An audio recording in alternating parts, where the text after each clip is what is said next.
시청자 여러분 안녕하세요. 신앙생활 속 궁금증을 함께 풀어보는 시간 알고 싶어요. 오늘의 질문입니다.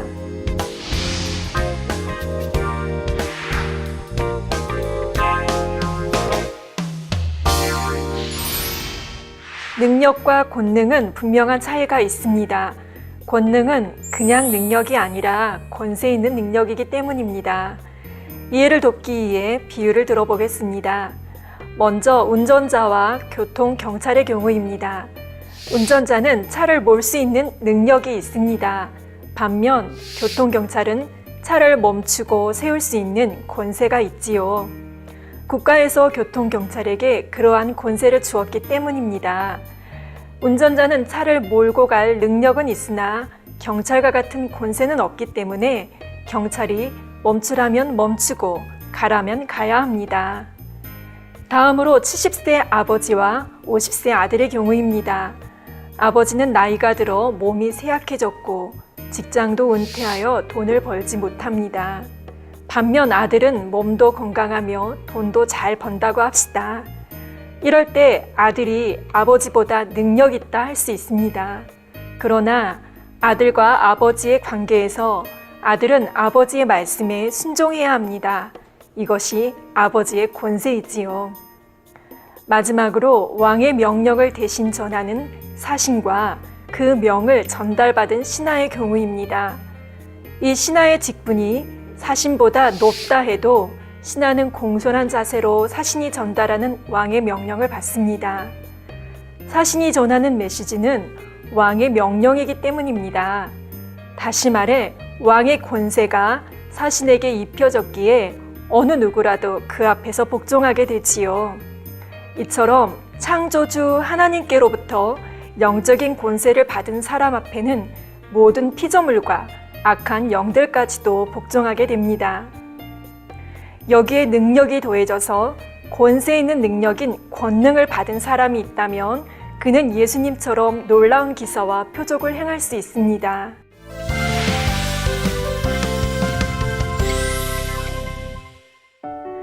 그러면 먼저 영적으로 권세는 무엇일까요? 영적으로 권세란 하나님께서 정하신 엄이 있고 영광스러운 힘이요 하나님의 질서 가운데 위로부터 난 하나님의 명을 의미합니다. 이 영적인 권세는 성결과 직결됩니다.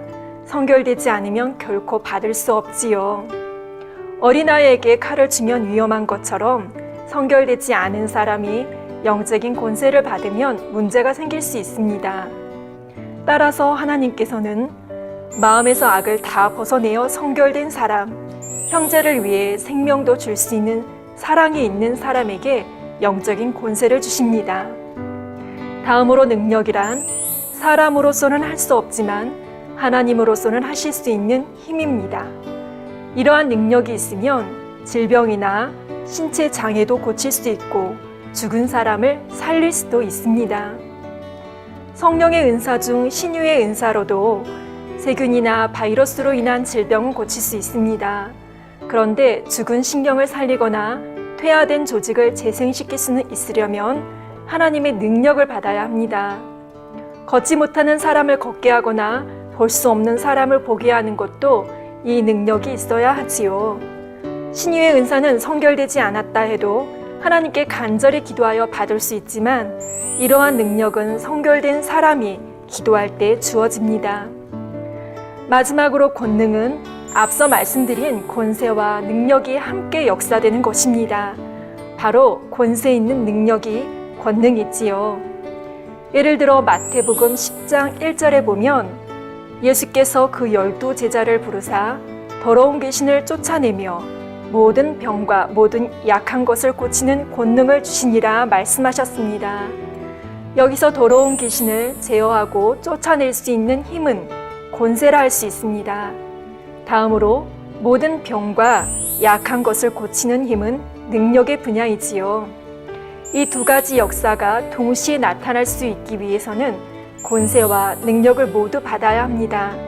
바로 권세 있는 능력인 권능을 받아야 하는 것입니다.